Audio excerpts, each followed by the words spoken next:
नाज़रीन, रुपया पैसा में आपको खुशामदीद कहते हैं। मैं हूं अली नासिर। तस्वीर जो सामने आ रही है ये बड़ी भयानक है। बात कुछ ऐसी है कि अगर देखा जाए पाकिस्तान को जीडीपी की मद के अंदर भी कमी का सामना देखना पड़ सकता है। इसके बाद दरामदात और बरामदात और इसके दरमियान जो तिजारती खसारा है उसको भी ज़रा सा रिव्यू करना पड़ेगा। रेमिटेंस का इशू आ सकता है। एक तरफ जहां बचत है, दूसरी तरफ जो है वहां पर थोड़ा सा खौफ व खतरा भी है, और वो इस वजह से है क्योंकि डॉलर की कदर में तो इजाफा हुआ है तो उसका मार्जिनल बेनिफिट हमें मिलेगा। लेकिन बाकी जो पाकिस्तानी दीगर ममालिक से रेमिटेंस भेजते हैं, यूरो की कदर के अंदर हमने कमी देखी है, तो वो तो मामला थोड़ा वहां पर गड़बड़ हो सकता है।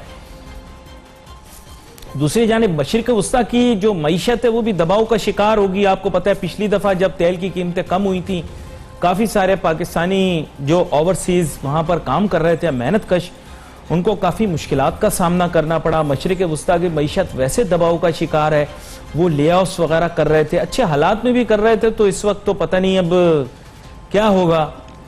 इस दुश्वार गुजार रास्ते से गुजरने का तरीका यही था कि शुरू में ही प्रिकॉशंस ले ली जाती। पाकिस्तान को बैनुल अक़वामी माशी बहरान जब भी आया उसका असर जरूर हुआ है, नुकसान हुआ है, लेकिन स्टेबलाइज इस वजह से हो जाता है क्योंकि पल्ले पास टका होता नहीं है तो परेशान होने की क्या बात है। जिस बंदे को पहले ही खाना ना मिल रहा हो दुनिया के अंदर, अगर खाना खत्म हो जाए तो उसको टेंशन क्या, वो तो पहले ही एक रोटी पे गुजारा करता था, अब आधी पे कर लेगा।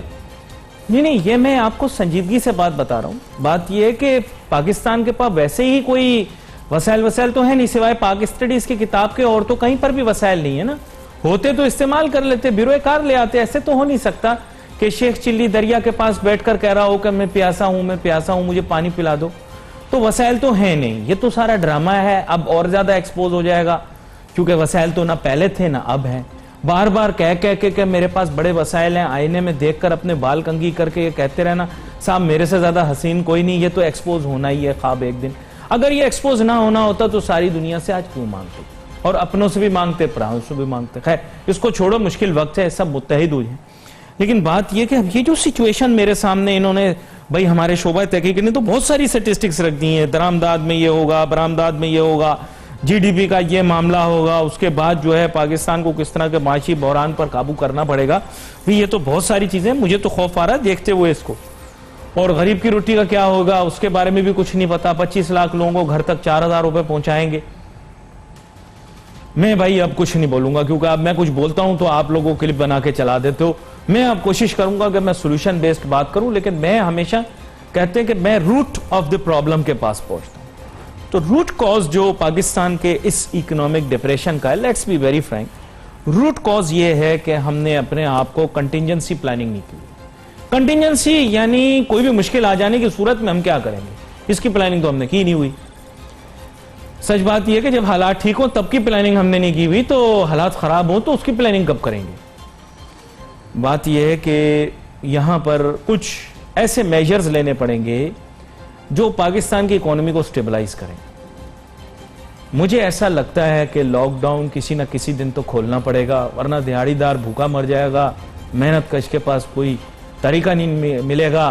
ताजर सनतकार बगैर फैक्ट्रियां चलाए काम नहीं कर सकते, वो काम नहीं करेंगे तो सरमाया पैदा नहीं होगा, पैसा नहीं आएगा, मुल्क में मईशत का पहिया नहीं चलेगा। So let's try to understand this is the new normal. मेरी बात हमेशा गैर रिवायती होती है, लोगों को शुरू में हजम नहीं होती, फिर बाद में जैसे कहते हैं कि वो फिर बात समझ में आती। जैसे बुजुर्ग जो हैं वो बच्चों को समझाते हैं बेटा इश्क ना करना, बहुत ख्वार हो गए, फिर वो बात नहीं मानते, फिर इश्क हो जाता है, फिर ख्वार होते हैं, फिर याद करते हैं कि बुजुर्ग की बात मान लेते।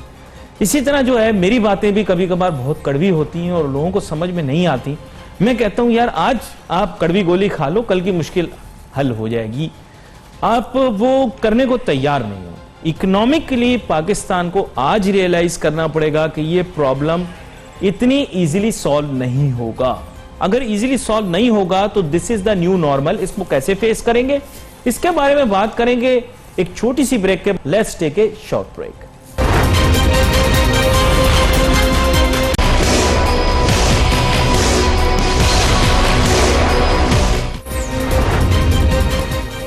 अजीब सी ज़हनी कैफियत हो गई, यकीन करें पूरी कौम ही परेशान है, हम भी परेशान हैं, आप भी परेशान हैं। और साथ साथ जहाँ पर ये एक सेहत का बड़ा ही संजीदा मसला है, वहाँ पर ये मईशत का भी मसला है। तो टेलीफोन लाइन के ऊपर हमें जो है वो ज्वाइन करेंगे जनाब डॉक्टर सलमान शाह साहब, साबिक वफाकी वजीर ख़जाना भी रहे हैं। वेलकम करूंगा सर आपको शो में डॉक्टर सलमान शाह साहब। शुक्रिया जी। डॉक्टर सलमान शाह साहब, अब बात यह है कि मैं ब्रेक पे जाने से पहले भी बात कर रहा था कि दिस इज अ रियलिटी और this is the new normal. आज नहीं तो कल लॉकडाउन भी खत्म हो जाएगा और of course things will not get back to as they were. लेकिन अब इकोनॉमिक जो डिस्ट्रेस है, जाहिर बात है जो लोग प्रिविलेज क्लास से बिलोंग करते हैं उन्होंने तो घर में सौदा भर लिया, दे कैन सस्टेन। लेकिन जो आम आदमी है वो तो कुछ अरसे के अंदर अग्रेसिव भी हो जाएगा, हो सकता है वो वायलेंट भी हो जाए, लॉ एंड ऑर्डर क्राइसिस भी क्रिएट हो जाए। तो have we planned for the new state of affairs for our economy and how we will conduct our business? जी जी, आई थिंक ये बड़ा इम्पोर्टेंट इशू है और इसमें I think we have to move towards a smart lockdown, यानी कि आप बड़ा टारगेटेड किस्म का लॉकडाउन करें जहाँ पे जरूरत है और जहाँ पे आपके एक किस्म की आप आइसोलेशन में काम कर सकते हैं वहाँ पे आप पूरी तरह फैसिलिटेटिव मोड में चले जाएं। और डिफरेंट सप्लाई चेन्स हैं जो इकोनॉमी को सस्टेन करती हैं। मसलन एग्रीकल्चर की अगर सप्लाई चेन देखें तो उसमें कोई रुकावट नहीं आनी चाहिए। जो हार्वेस्ट होनी है वो भी सही टाइम पे होनी चाहिए, स्टोरेज, फिर उसकी शहरों तक चीजें पहुंचाना, ये सारा सिस्टम हमें चालू रखना पड़ेगा। ऑब्वियसली इसके बगैर हम चल नहीं सकते। सो आई थिंक एक स्मार्ट इंटरवेंशंस के जरिए ये काम हो सकता है। इसमें टेक्नोलॉजी भी इस्तेमाल होनी है और ग्रास रूट लेवल से अपवर्ड्स आपको आना पड़ेगा, क्योंकि जो आपकी अवाम है वो मोहल्लों में है, वो आपके देहातों में, गांव में है। तो जहाँ जहाँ आबादी है वहाँ पे आपको ऑर्गेनाइज करना पड़ेगा, जो है उनको सपोर्ट करती रहे। अच्छा डॉक्टर सलमान शाह साहब, एक जो अहम बात रही है वो ये है कि आप भी चूंकि मुहक्किक भी हैं, साथ साथ जो है वो फाइनेंस के शोबे के माहिर भी हैं। हम तो आलमगीरियत यानी ग्लोबलाइजेशन के बारे में बात करते रहे हैं, तो फलसफा जो है वो तो अब उसके रिवर्स में जाएगा। जाहिर बात है आपकी गुफ्तगू जो है वो ज्यादा पढ़े लिखे लोग सुनते हैं, इस्लामाबाद में, रावलपिंडी में और दीगर जो अहम लोग हैं वो आपकी गुफ्तगू को सुनते हैं। तो अब इस ग्लोबलाइजेशन के दौर के अंदर हम सस्टेन कैसे करेंगे जहां सारे थ्योरीज सारी चीजें हमने उसके बारे में पढ़ रखी हैं? जी आई थिंक एक तो अब ये डाइवर्सिफाइड ग्लोबलाइजेशन होगी, मसलन एक ही जगह सारी कॉन्सेंट्रेशन नहीं होगी प्रोडक्शन की, या एक ही जगह सारी रॉ मटेरियल की कॉन्सेंट्रेशन नहीं होगी। तो इसको अब आपको डाइवर्सिफाइड करना पड़ेगा। और इसलिए अगर जैसे पाकिस्तान जैसा जो मुल्क है जहाँ पे हमारी बहुत बड़ी आबादी है लेकिन हम ग्लोबली इंटीग्रेटेड नहीं थे, यहाँ पे हमें थोड़ी सी ग्लोबल इंटीग्रेशन ज्यादा करनी पड़ेगी। चीन जो बहुत ज्यादा ग्लोबली इंटीग्रेटेड है उसको ज्यादा थोड़ा सा कम करना पड़ेगा। डाइवर्सिफिकेशन में कुछ प्रोडक्शन चीन से मूव करके दूसरे जगहों पर जाएगी। सो आई थिंक इसका एक ये तो पॉजिटिव एस्पेक्ट होगा पाकिस्तान के पॉइंट ऑफ व्यू से। ये है कि पाकिस्तान के इशूज जो है वो अब आएंगे कि हमारी जो जरूरियात हैं जो बहुत ही क्रिटिकल हैं उनको फाइनेंस करने के लिए आपके पास एक्सपोर्ट्स का होना जरूरी है। सो इसका मतलब ये है कि हमारी जो एक्सपोर्ट्स की चेन्स हैं उनको आप, क्योंकि ऑलरेडी वो बहुत छोटी हैं, उनको आपको सपोर्ट करना पड़ेगा ताकि वो अपना फुटप्रिंट थोड़ा सा बड़ा कर सकें ताकि हमारी एक्सपोर्ट्स की जरूरियात जो हैं वो भी पूरी होती रहें। फॉर्चुनेटली पाकिस्तान ओवरऑल 90% पाकिस्तान की जो प्रोडक्शन है वो डोमेस्टिक यूज के लिए। सो इसका मतलब ये है कि डोमेस्टिक मार्केट्स को भी आपको बड़ी जल्दी बहाल करना पड़ेगा ताकि कारोबार शुरू हो और प्रोडक्शन जो है जहाँ से इनकम्स लोगों की आती हैं। इस वक्त आपको पता है पूरा सर्विसेज सेक्टर पूरी तरह मुतासर हुआ है, उधर बेशुमार एम्प्लॉयमेंट है, कंस्ट्रक्शन सेक्टर जो है वो अफेक्टेड है। सो इनको आपको दोबारा से चालू करना पड़ेगा और एक स्मार्ट डिजीज की कंट्रोल भी हो और काम भी हो, ये दोनों चीजें साथ साथ चलानी पड़ेगी। अच्छा, since you are associated with the Punjab government as well, तो I am sure you are privy to the kind of steps that they intend to take. बात ये कि सर ये तो बहुत मुश्किल टास्क अपने कंधे पे ले लेना कि 25 लाख लोगों के पास माली इमदाद पहुंचाना, और फिर ऑफ कोर्स मेरे ख्याल हर आदमी गुड इंटेंशन से ही सोच रहा होता है, ऐसी बात नहीं है, लेकिन ये तो सर बहुत बड़ा, जिसे आप कह सकते हैं कि टास्क अपने सर लेने वाली चीज है। डोंट यू थिंक कि इंस्टेड इस इन्वेस्टमेंट को टर्न किया जाए हेल्थ केयर सिस्टम को अपग्रेड और बिलखुसूस हमारे मुल्क के अंदर रिसर्च को बेनिफिट करने के लिए? क्योंकि पाकिस्तान के अंदर हेल्थ केयर प्रोफेशनल्स की तो salary as compare to an American doctor बहुत कम है, रिसर्चर्स की बहुत कम है। आपके ख्याल से क्या स्कोप नहीं है पाकिस्तान इसको एज एन अपॉर्चुनिटी क्यों नहीं लेता, हेल्थ केयर सिस्टम को, बायोटेक को, इस शोबे में रिसर्च को? जी जी जी, आई थिंक वो तो ये है कि बहुत से हमारे डेली वेजेस पे लोग जो हैं वो इस वक्त घर पहुंच गए और उनकी इनकम खत्म हो गई है जी। तो बहुत जरूरी है कि उनकी इनकम जो है उसको सप्लीमेंट किया जाए, और ये जो प्रोग्राम अब चल रहे हैं डिजिटली आपकी कनेक्टिविटी पहले से बहुत बेहतर है और इंक्रीज भी किया जा सकता है। तो एक पहलू तो ये है कि डिजिटली आप जो भी किसी की इनकम को ऑगमेंट कर सकते हैं तो वो करना जरूरी है। वो पंजाब गवर्नमेंट ने ये प्रोग्राम तो इसलिए शुरू किया। तो इसके साथ साथ आपने ये भी देखना है कि बहुत से लोग जो डिजिटली कनेक्ट नहीं होंगे उनको भी आपने पहुंचाना है, और उस जो है ऑर्गेनाइजेशन मोहल्ला लेवल से होगी और वहाँ पे ऑर्गेनाइज होगा। और इसमें आपके जो सेंटर्स हैं, मस्जिदें हैं, पर्टिकुलरली हर मोहल्ले में जरूर कोई ना कोई सेंटर है जिसके थ्रू आप चल सकते हैं। तो ये चीजें अब आहिस्ता आहिस्ता हमें इनको फॉल करना पड़ेगा और एक निज़ाम बनाना पड़ेगा कि कोई भूखा ना मरे।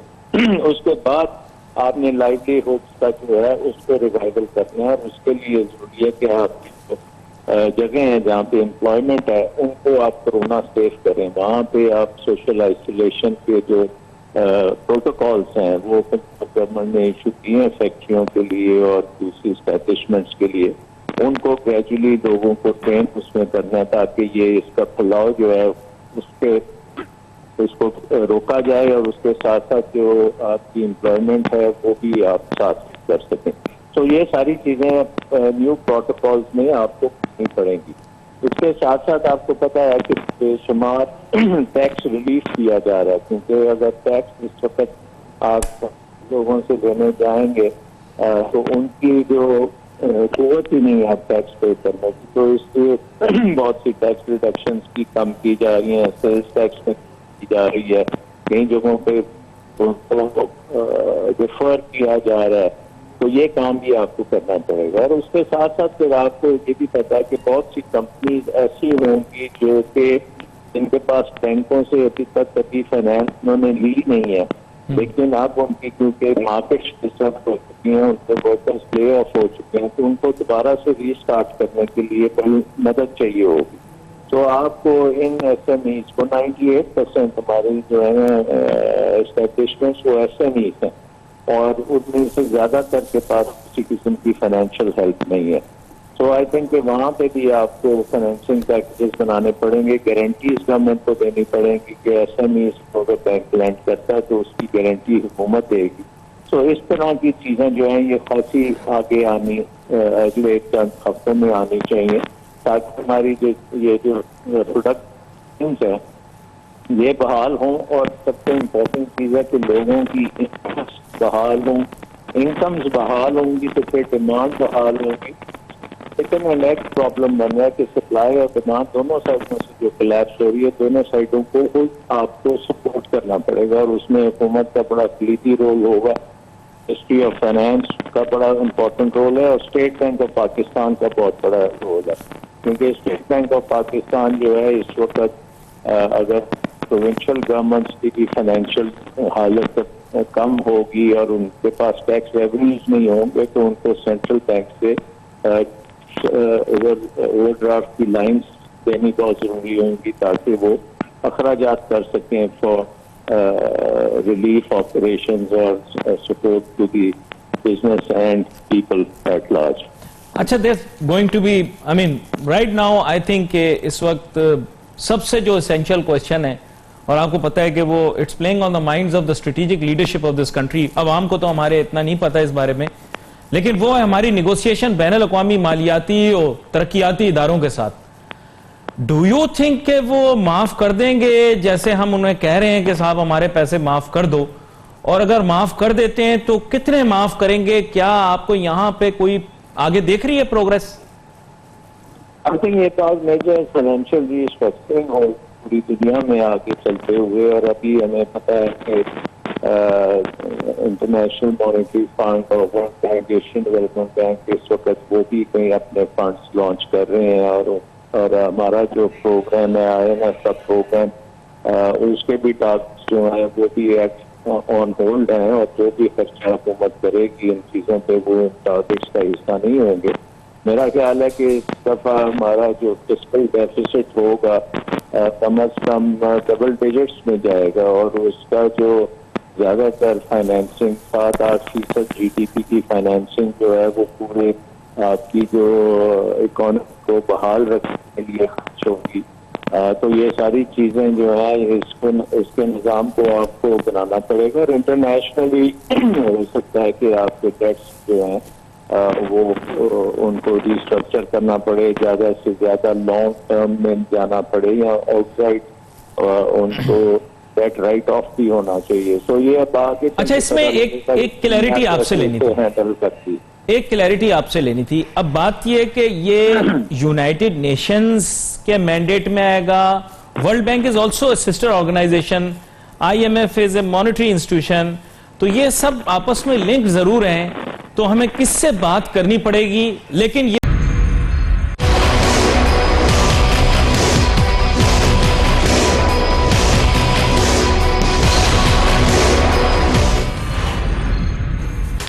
नाज़रीन, वेलकम बैक आफ्टर ब्रेक। अब हमें ज्वाइन कर रहे हैं जनाब अंजुम निसार साहब, साबिक सदर KCCI रहे हैं, साथ में डॉक्टर सलमान शाह साहब भी हैं। डॉक्टर सलमान शाह साहब साबिक वफाकी वजीर खजाना।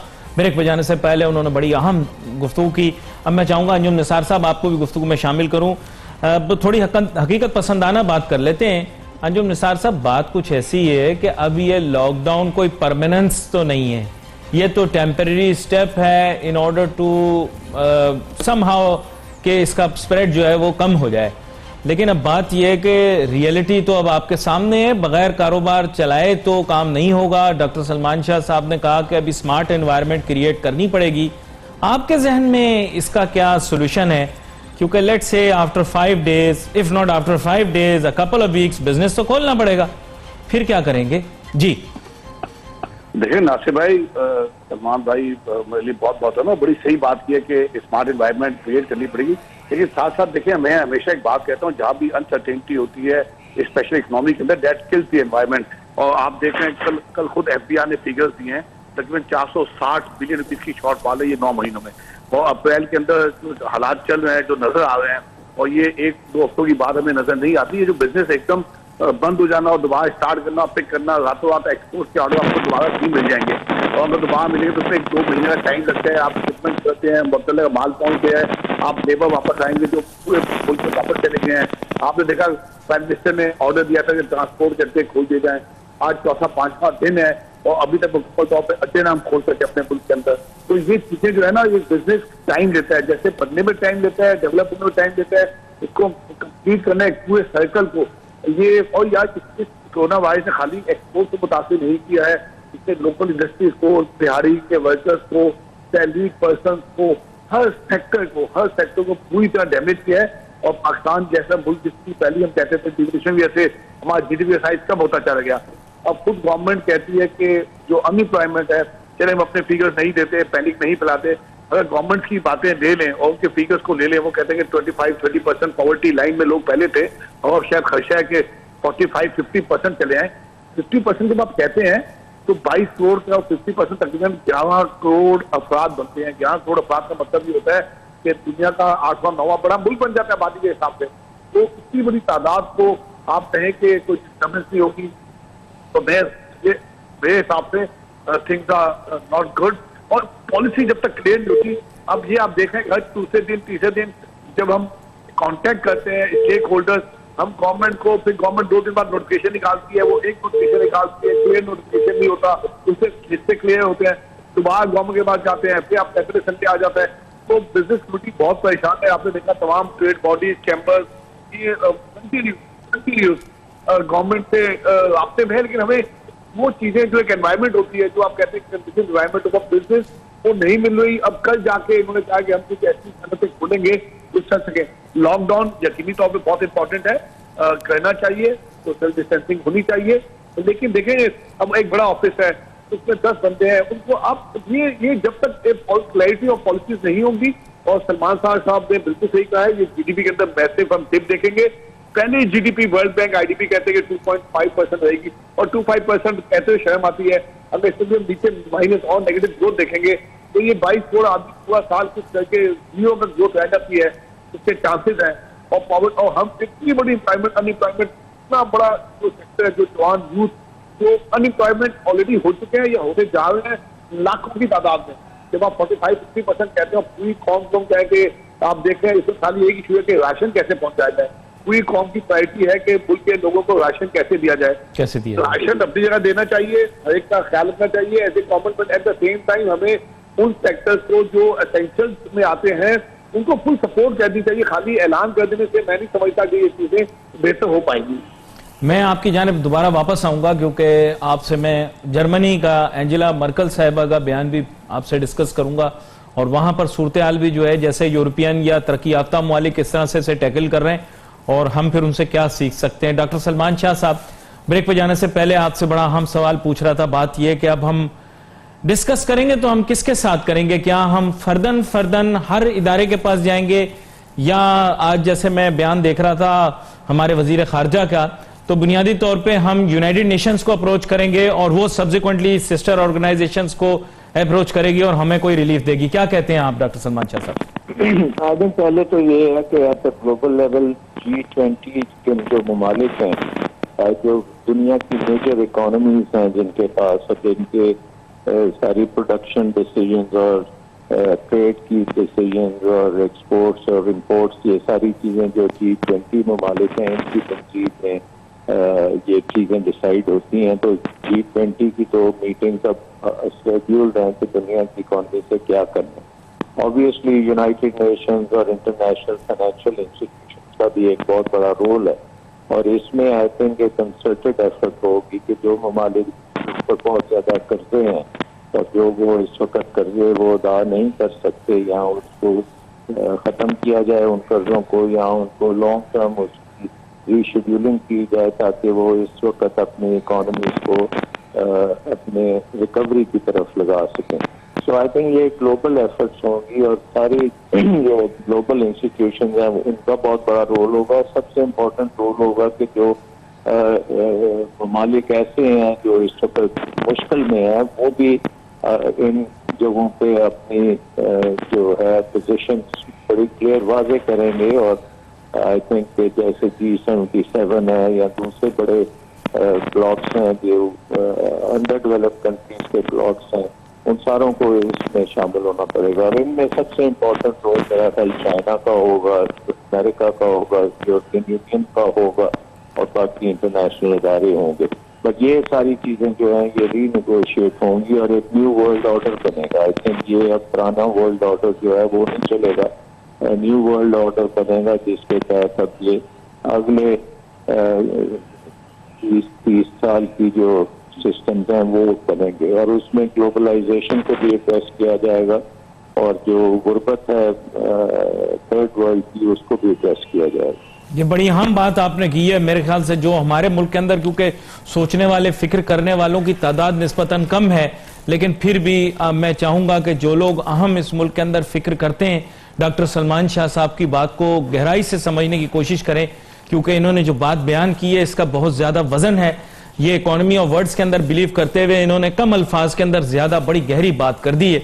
अंजुम निसार साहब, अब बात कुछ ऐसी है कि जैसे डॉक्टर सलमान शाह साहब भी कह रहे थे और पिछली वाली बात जोड़कर आपके सामने रखता हूं, बेसिकली बैनुल-अक़वामी हालात मामलात तब्दील हो चुके हैं। दूसरे ममालिक के पास वसाइल भी हैं, वो शायद इससे सस्टेन कर सकते हैं, लेकिन डेवलपिंग कंट्रीज और गरीब ममालिक जो हैं वो अब इससे कोप करना उनके लिए निस्बतन मुश्किल होगा। वजीर आजम इमरान खान साहब भी इस चीज को पहले बयान कर चुके हैं कि अगर वो लॉकडाउन लाइक सिचुएशन को रेकमेंड करते तो कितने लोग जो है वो भूखे रह जाएंगे। अनफॉर्चुनेटली प्रोविंशियल गवर्नमेंट्स को ये करना पड़ा in order to avoid this crisis. लेकिन अब आगे क्या करना है अंजुम निसार साहब, ये इसके बारे में आप भी कुछ सोचो, खौस करें, कुछ फिक्र बयान करें। देखिए नासिर भाई बिल्कुल सही बात है। प्राइम मिनिस्टर साहब अपने जब बैठे होते हैं, मुल्क के ऊपर एक बंदा बैठा होता है, उसको ज्यादा अंदाजा होता है। तो अपनी जगह सही होंगे प्रोविंशियल गवर्नमेंट, इसमें तो कोई ब्लेम गेम है ही नहीं। तो बिजनेस से वहां ताल्लुक है, हम बिजनेस के अंदर ये बात करते हैं। और जैसे इन्होंने बात की, अब दुनिया इज अ चेंज वर्ल्ड, और हमें भी उसी हिसाब से अपने आप को, पाकिस्तान की बिजनेस कम्युनिटी को भी प्राइवेट सेक्टर के हिसाब से डालना होगा, अपने आप को चेंज करना होगा, वो ट्रेडिशनल चीजें छोड़नी होगी। और देखें, हमें मॉडल लेने होंगे इसराइल और कोरोना वायरस के अंदर, हमें मॉडल लेना होगा। मॉडल इटली या स्पेन का नहीं, हमें चाइना और जर्मनी का। देखें जर्मनी के अंदर, आपने अभी जर्मनी की बात की थी, अगर आप देखें तो जर्मनी के अंदर केसेस बहुत ज्यादा है, लेकिन जो डेथ रेशियो है वो लोएस्ट पूरे दुनिया में आप देखें तो लोएस्ट है, लेस देन 0.5% है जितने केसेस आए। तो हमें देखना होगा उन्होंने अपने आप को किस तरह किया, किस तरह, और वो चल रहा है, वहाँ इंडस्ट्रीज भी चल रही है, वहाँ मामलात भी चल रहे हैं। और वो एक जो कि जर्मनी की इकोनॉमी भी मुतासिर होगी क्योंकि उनकी रीजनल ट्रेड बहुत ज्यादा है। लेकिन हमें आज अपने आप को बिजनेस कम्युनिटी, गवर्नमेंट, हर एक को ऑन वन पेज होना होगा। और ये जो चीजें हैं कि इतना टाइम ले लेती है, यहाँ एक एक दिन बिजनेस जो हम हमेशा कहते थे, आज से 15 साल पहले बिल गेट्स ने लिखा था कि business at the speed of light. हमारे यहाँ तो ये हाल है, अगर एक कोई इशू होता है उसको इस्लामाबाद तक पहुंचाने में और उस चीज को वापस सॉल्व कराने में या बेहतर कराने में 10-15 दिन लग जाते हैं। गुड ट्रांसपोर्ट का इतना बड़ा मेजर इशू है, उसको प्राइम मिनिस्टर साहब ने ऑर्डर किया है। और आप बड़ी अहम बात कर रहे हैं, बड़ी अहम बात कर रहे हैं जो निसार साहब। मुझे आपको दोबारा प्रोग्राम में मदू करना पड़ेगा, मेरे पास वक्त महदूद है, लेकिन आपने बड़ी अहम बात की। दुनिया से हमें डॉक्टर सलमान शाह साहब ने भी बड़ी कीमती गुफ्तगू की है। मैं चाहूंगा तमाम थिंक टैंक्स वगैरह और मुल्क के अहम जो लोग हैं वो इनके ऊपर कुछ ना कुछ डिसीजंस लें। यहां पर we wait for message on Facebook. Ali Nasir हमारी टीम को इजाजत दीजिए। अल्लाह हाफिज।